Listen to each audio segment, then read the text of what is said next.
Right, so let's keep talking about these bacteria and those unique traits and features and characteristics that enabled these things to be so successful.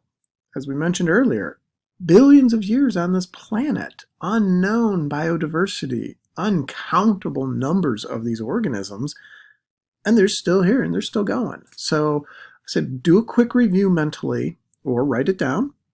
What were the key features we just got done talking about? What are some of those things that make bacteria unique and different and successful?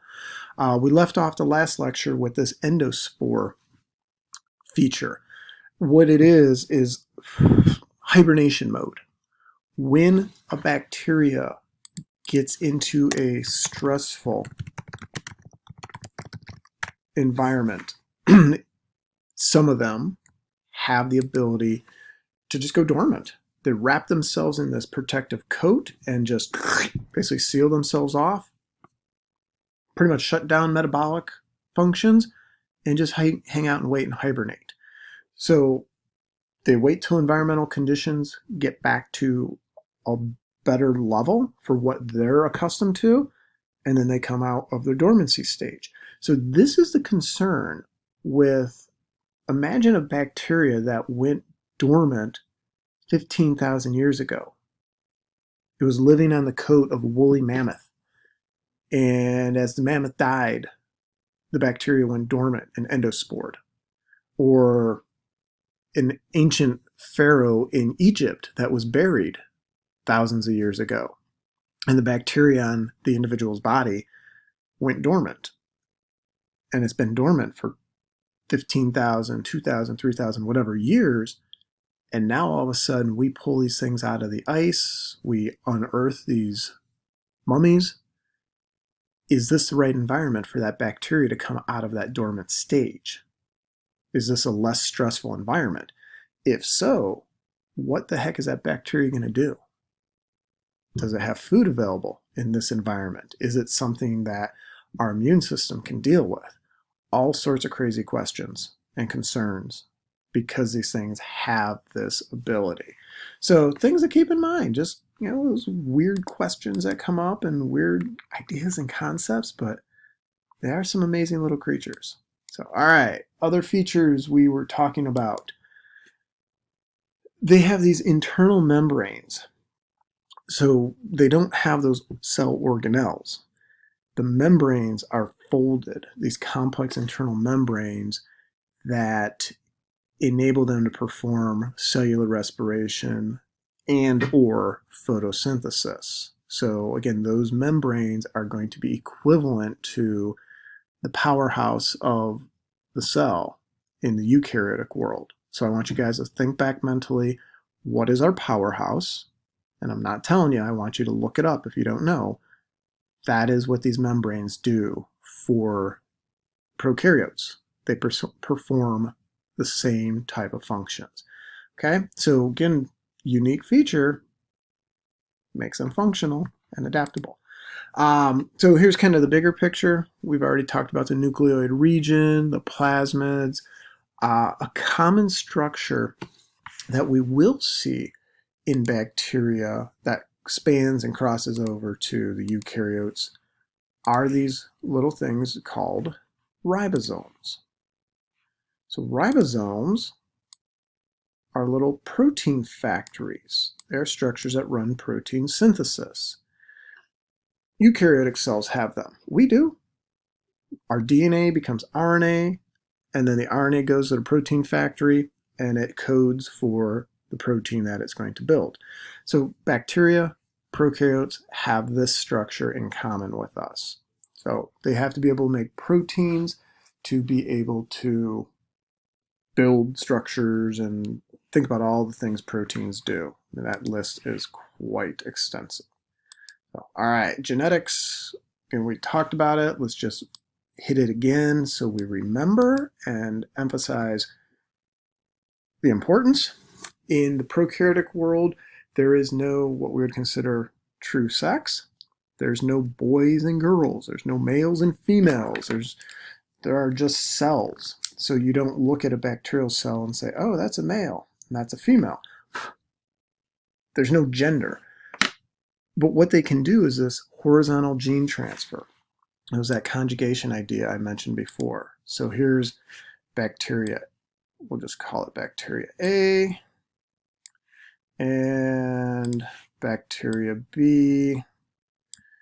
They can go like this. Here's my plasmid. Shoop. Now you have it. You just picked up my DNA, and I'm going to have you blend it into your genetic code. So now you express the same trait as me. Crazy thing known as transduction. And we'll cover this more when we get to viruses a bit. Viruses can carry genetic material from one bacterial cell to another. So here's a little virus. These are known as bacteriophages. They're actually really cool looking little creatures. They look like little rockets or spaceships. And this sucks up a piece of DNA here, and then that virus comes over here and attaches to this bacterial cell. I have no idea what this color font is. And then it injects that piece of DNA into that bacterial cell. That's what we call transduction. And even crazier, transformation. Here's a dead bacterial cell. There it is. Dead. And there's its DNA. Well, bacteria have this ability to pick up that DNA and incorporate it into their DNA. It's known as transformation. So imagine us being able to do that. You just ate a piece of bread. Well, can you take the DNA from that wheat cell and put it into your cells and use it? That is just insane that they can do this. They just pick up random pieces of DNA from the environment.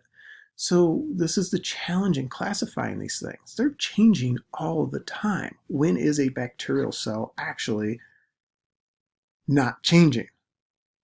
So it makes it crazy. So, all right. So big things to remember with this rapid reproduction and mutation. Rapid reproduction tends to increase the number of mutations. Mistakes happen. Those mistakes build up. This produces a greater diversity within the population. That allows for evolution to occur at a faster rate than other populations. So if you're reproducing every 20 minutes and you're making mistakes and changing your population, you're more likely to evolve than something that reproduces once every 20 years. Think about how long it would take for mutations to accumulate in a population that reproduces on a 20-year cycle. It takes change in your genetics and natural selection and all those traits for evolution to occur. This is why we can watch evolution of bacteria in front of our eyes. Tuberculosis has evolved. It's resistant. MRSA is resistant. Think about how many antibiotic-resistant strains of bacteria are out there. It's because of these reasons right here. Okay? So here's the visuals on those reproductive methods. Much better than my attempt at drawings.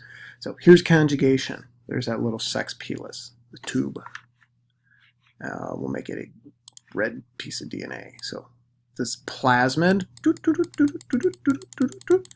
there you go, buddy. Take it. There you go. You got it.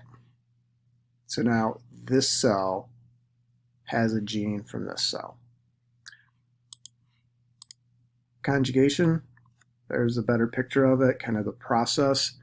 You can see the plasmid drifting from this one down into this one, and then it will incorporate into the cell's functions. Transduction, here's the bacteriophage. It's a lot better than my drawing. This little rocket ship is known as a bacteriophage. Attaches to the cell, throws its DNA in there, breaks apart the cell. All the new bacteriophages have the DNA. Then they go and infect another cell, and they inject that DNA into that other cell. So again, it's crazy how they do this stuff. They transfer DNA, and because the bacterial genome is basically one big loop of DNA, when you splice in a new piece of DNA, it gets used because they don't have introns. Remember? Those pieces of what we call junk that we don't use, those don't exist in bacteria. They're there. Bacteria uses the whole loop of DNA. All right, last one, transformation. Here's a cell that just dead. Fragments of DNA all over the place. This cell picked it up, blends it into its chromosomal loop here, and now it has new DNA in it. All right, so crazy, crazy stuff. All right, last piece to mention before we get into the good, the bad, the uglies. Metabolism. Prokaryotic metabolism. The table's right out of your book, so if it's easier to reference that versus this, you use what's best for you. But earlier in the lecture, I talked about photoautotrope. They're using light as their energy source. They grab carbon, break it down, convert it, turn it into sugars, energy, oxygen's a byproduct. Basically, photosynthesis is the general gist here. Chemoautotroph, inorganic chemicals, ammonium, iron, hydrogen sulfide. They grab, that's the energy source. They grab carbon dioxide, other compounds, and produce energy. Now, heteroautotrophs, photohetero, they're using light as the energy source, but the carbon comes from organic compounds. So they're actually consuming organic compounds and using light to break it apart. So we have a handful of those aquatic and salt-loving prokaryotes that do this process. And then the last one, chemoheterotrope, organic compounds act as their energy source, and then their carbon comes from those organic compounds as well. And then we get these other bacteria that do that, but we also see the protists, fungi, animals, and some plants run this process. This is basically what we are. We are a chemoheterotroph.